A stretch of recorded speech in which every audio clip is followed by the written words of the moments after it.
We were talking about someone in a tree and the harmonic speed of it. I'm going to make a statement which you can agree or disagree with, but it's occurred to me that obviously a lot of your work is very language-based and idea-based, and there's a lot of lyric there. And it seemed to me that there's an impact there on your music that by necessity your harmonic changes have to take place over a longer period of time, more subtly, more, that there's an impact because you have so much lyric to get through, that your chord changes are more subtle over time. No, I think, obviously, it's true that when a lyric hits a different tone, or I want to, bisect something or demark something, that I will change the harmonic structure. But I write a lot over pedal tones, the way a lot of people do in the musical theater and have ever since time immemorial. But it's less reflective of the lyric than it is of maybe lack of invention, or maybe the fact that there's a wonderful tension that occurs both in ostinato rhythms and in pedal points. The waiting for the release, no pun intended, but that's incidentally why the middle parts of songs are called releases. And Someone in a Tree is an extreme example of that, and where the ear is held in a certain amount of suspense for 60 bars as opposed to 4, before it's released into the resolution. So in the same way, when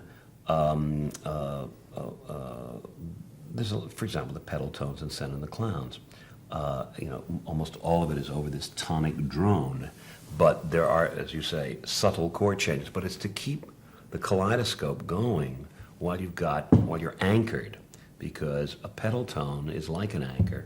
You're always there, or so it's like being tethered, like a goat tethered to a pole. The goat can wander around, but always in the center is this immovable tonic chord. And in the same way that I was experimenting with it deliberately in Pacific Overtures, in which I made the chord smaller, so there was less territory to go away from the center. In the same way, I use that often, and I'm afraid that it's a reductio ad absurdum that if you studied certainly most music since the 50s, I'm not sure that this would be true of the composers of musical theater in the 30s and 20s and 40s. I think their harmonies were more fluid and richer in terms of where the harmonies moved. The business of pedal tones came very much into the 50s, I think. I haven't actually articulated this before, but it occurs to me that I bet I'm right. I bet if you look at the scores of the 50s and the 60s, the scores of my peers and contemporaries, you'll find there's much more pedal tone than there was in the 30s and 40s and 20s and before that. I can think of specifics about Kern stuff, about, often a song will start with 1, 1, 5, 1, 5, 2, 5, 2, 5, 1. And Kern went 1, 5, 1, 5, 7, 5, 7, 5. You don't find that in me or my contemporaries. We always go to 2. And in the same way, and that tiny little variation makes for a big difference. Now, again, I shouldn't speak for my contemporaries, so I'll speak for myself. I tend to go 1, 5, 1, 5, 1, 5, 1, 5. But over it, things are changing. Things are becoming liquid and little dissonances. And you can get away with a lot of murder when you're over a pedal tone. You can put a lot of dissonance because the audience's ear, the listener's ear, is firmly anchored in that basic first step of the scale, so they don't feel lost. They don't feel Schoenberged into anything. They're just set in cement. It also makes for more static, less interesting music, but it also makes for tenser music. And as I'm spouting on now, it occurs to me that because of the Rodgers and Hammerstein revolution, when songs had to tell more of a story, that tension becomes dramatic. In other words, it may be more poverty-stricken to utilize a pedal tone over and over and over again, but it makes for more drama, or helps to make more drama. I think I can make a case out for that, but I better not this afternoon because I may be skating on thin ice, but I have an instinct that I'm right. Prayers. Mm-hmm. I'm sorry. Am I right? I thought. Anyway, prayers. Prayers was the first thing I wrote to find a Japanese song. I've told this story before, but I'll tell it in front of the camera if you like. I discovered a style. Yes, this is like the Enigma Variations. This is the tune on which the show was based, and I threw it out. Exactly right. But it's also a technique. I had my little revelation on this show. I was up at Lenny's for dinner. It was just the two of us, and he was called to the phone. And while he was on the phone, he had a harpsichord. And so I had nothing to do, so I started to fiddle with the harpsichord. And I don't know how I got into it, but there were two manuals for the harpsichord. And I started to take my arms like this, and I started, because of the plucking thing, I started very, very, very gently to lean on the manual. And I heard this clink, clink, clink, clink, clink, clink, clink, clink, clink. I thought, gee, that sounds Oriental. I was working on Pacific Overtures at the time. And in fact, I don't know whether I perceived, I think this is the first thing that happened. I thought, wow, there's a texture here. Now I'm getting, it may be Hollywoodized, I'm getting an Oriental feeling here. So I decided to write a song with a prepared piano, a la John Cage. And I wrote this song called Prayers. And when I auditioned it for Hal, when I played it for Hal, I put paper and thumbtacks into the harp of the piano. And then proceeded to play these kind of vaguely pentatonic things, although there's a good deal of dissonance in this song. And sure enough, it sounded right. Then it turned out, dramatically, at least for me, that the prayers would hold up the action, that what we wanted was an opening number which said, this is the milieu, this is the territory, and now we're going to go to Kayama and Tamate, that's his wife, Kayama being the samurai, and we better get into the action, you know. So the prayers held up the action, so et cetera, et cetera, et cetera. So that's what happened. But this is what started it all. Gosh, my old typewriter. I was able to utilize, however, some of this for the sequence in Chrysanthemum Tea, where they try to pray away the Americans out of the harbor. But musically, the score grows to some degree out of that number. Yeah, right. How come it's never been recorded? Gee, well, I don't know. Well, none of my cutouts have been. Oh, you mean the cutout things? Yeah. Oh, well, it would be hard to put a song like Prayers into Marry Me a Little. I don't think it would work. This page this is your miscellaneous ideas, numbers, and something, notions. And it struck me that this page is probably part of the heart of this one. Oh, that. I just saw Schoolboy's Reminiscence, and I was trying to think, what the heck is that I didn't about? even notice that. Okay, yeah. Is sort of the heart of you working out. Right. This Yes. score. Yeah. This. I bet I wrote this the day after I got back from Japan, because here I am going. I bought some records in Japan, a 3 LP set, which illustrated all the odd instruments. In fact, all the instruments of Japanese court music, particularly gagaku, and in so doing, within the album was a booklet, which was unfortunately all in Japanese, but I had it translated, which explained everything about Japanese scales and Japanese intonation, all the specific technical stuff about how Japanese music is produced. And the scale turned out to be this minor pentatonic. You know, usually when one thinks of Oriental scales, when you do, you know, your sort of Charlie Chan chopstick music, you just play on the black notes. It's, you know, It's 1, 2, 3, 5, and 6, and it's that's right, and that's major pentatonic.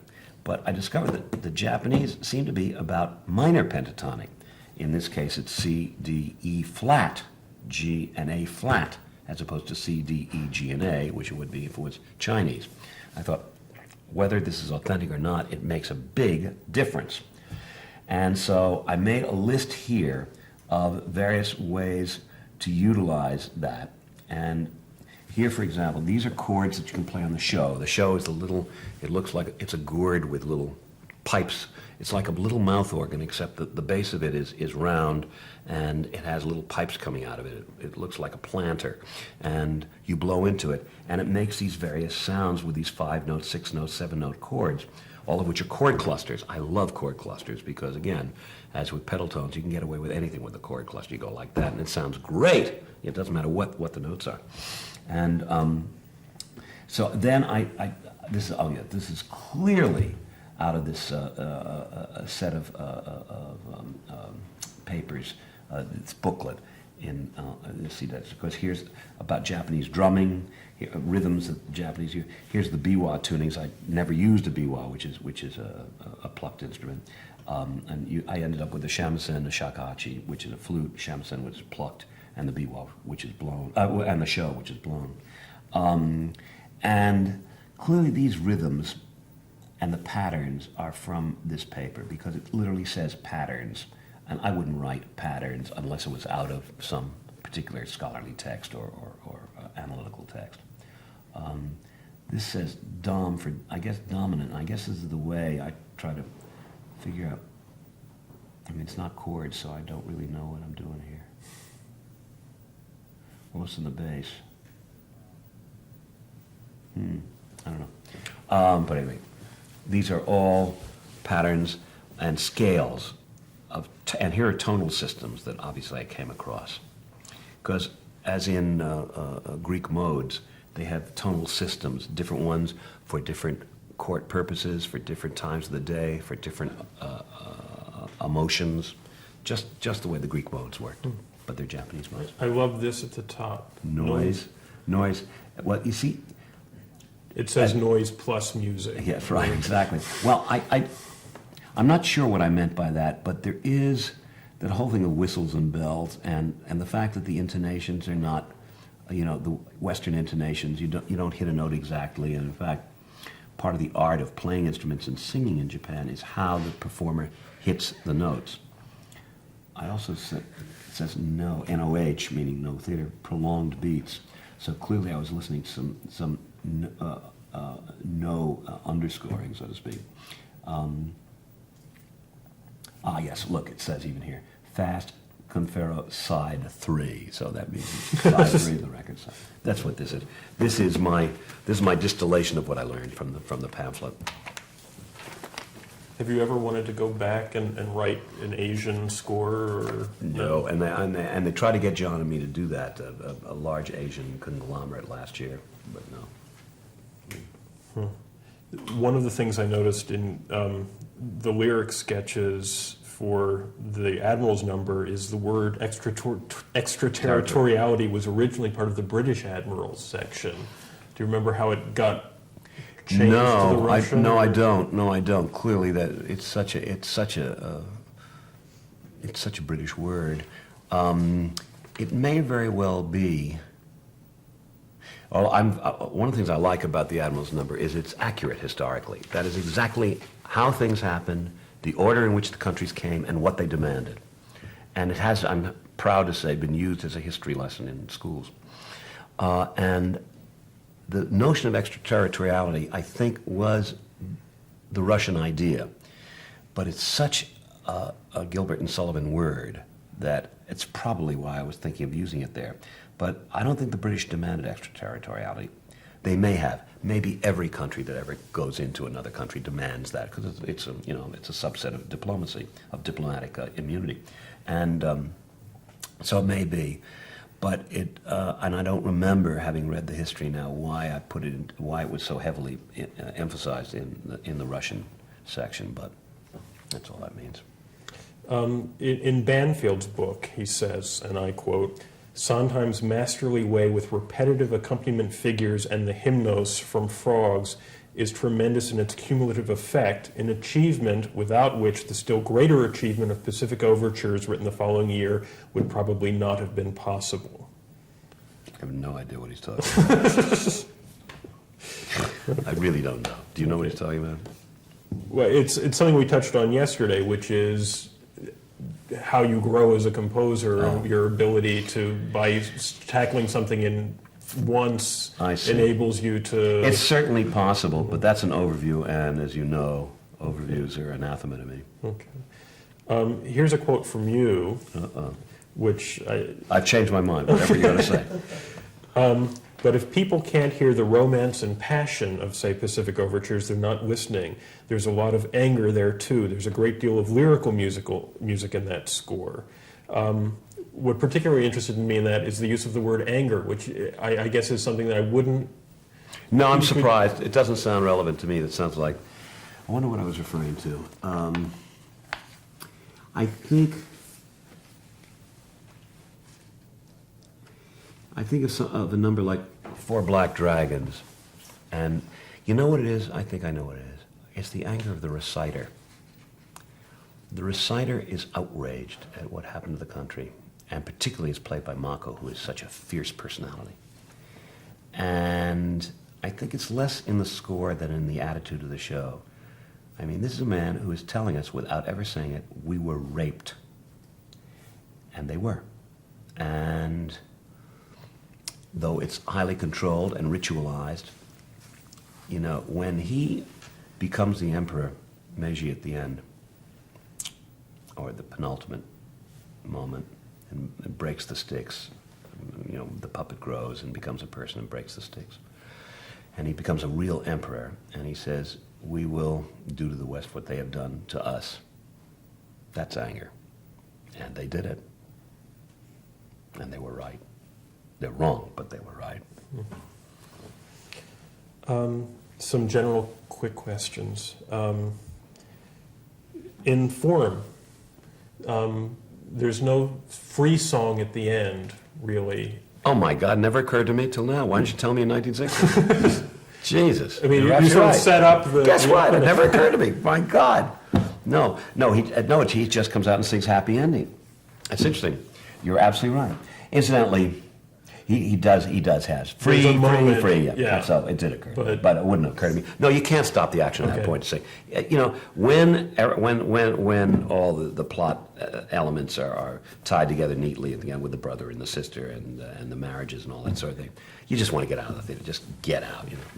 Overtures. Very few of your shows have them, but the few that do, did you actually arrange them, make a decision? Let me think. No, I think I consulted with the orchestrator. Certainly I consulted with Jonathan on Merrily. I'm trying to think. Which ones have overtures? Follies doesn't, Company doesn't. Night Music, it's got a vocal overture, which was Hal's idea, the idea of a sung overture. But you wrote the vocal. Oh yeah.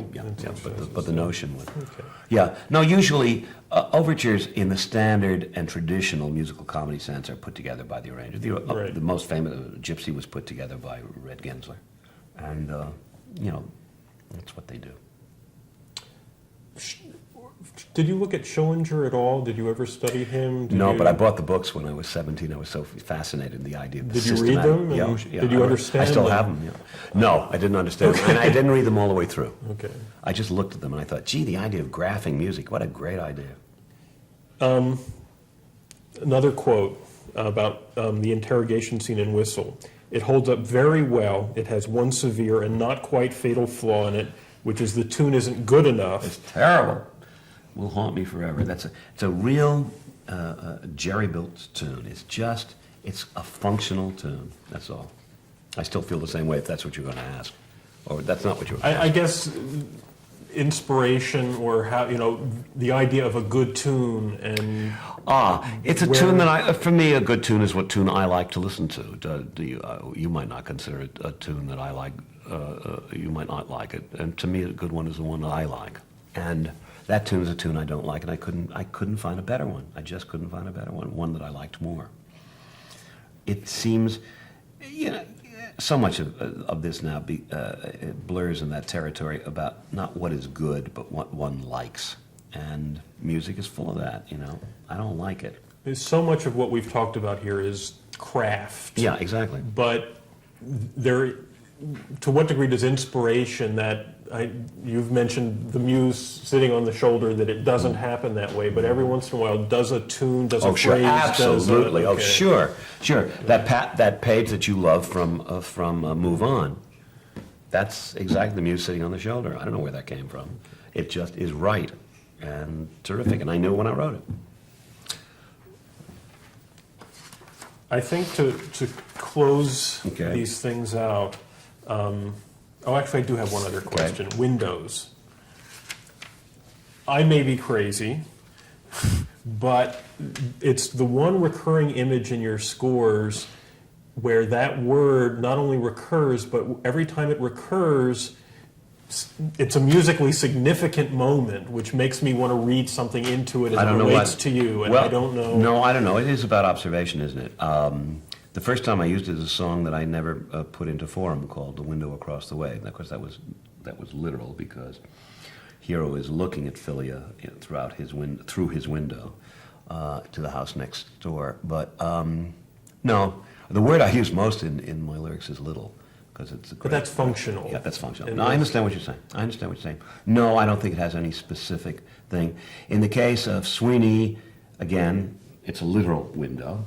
In the case of Sunny in the Park with George, it is a metaphorical window. In Passion, it's a literal window. Yeah. They tend to be, it's also a great word.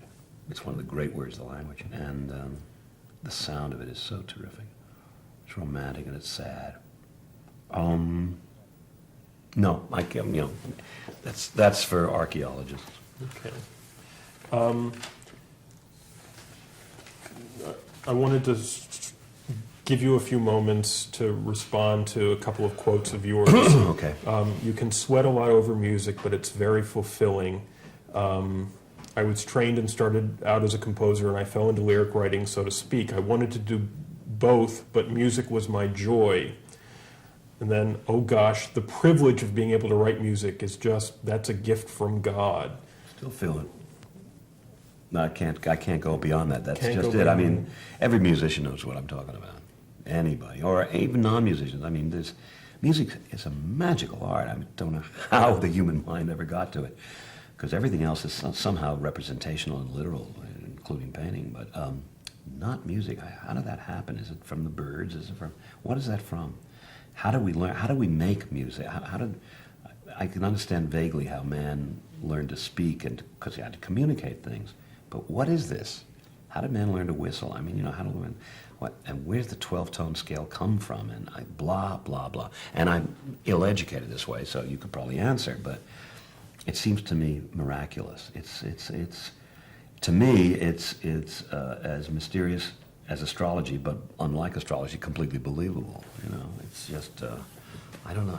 I don't get it. Does it surprise you that you're a composer? Yeah, because it really isn't in my family. My father was musical in that he played the piano by ear and he loved music, but I think what he really loved was musicals, because there was no music in my house. There were musicals. But he was in the dress business and came from entertaining buyers and taking them to shows. But there was no classical music or anything like that. My mother wasn't musical at all, and I never knew my grandparents, but I asked my dad, and it didn't seem, so I don't know where that comes from. I do think it's genetic. I think it's, not a coincidence that Mary Rogers is a composer and Adam Gettle, her son, is a composer. Mary Rogers being Dick Rogers' daughter. I don't think that's a coincidence. I don't think it's because they were brought up with the sounds of the house. I think it's a genetic matter. I think so. Is there anything you want to say to posterity about your music, listening to your music, what they... No, of course not. It's just, like all art, it's to be discovered by sampling, by listening. It's not, no.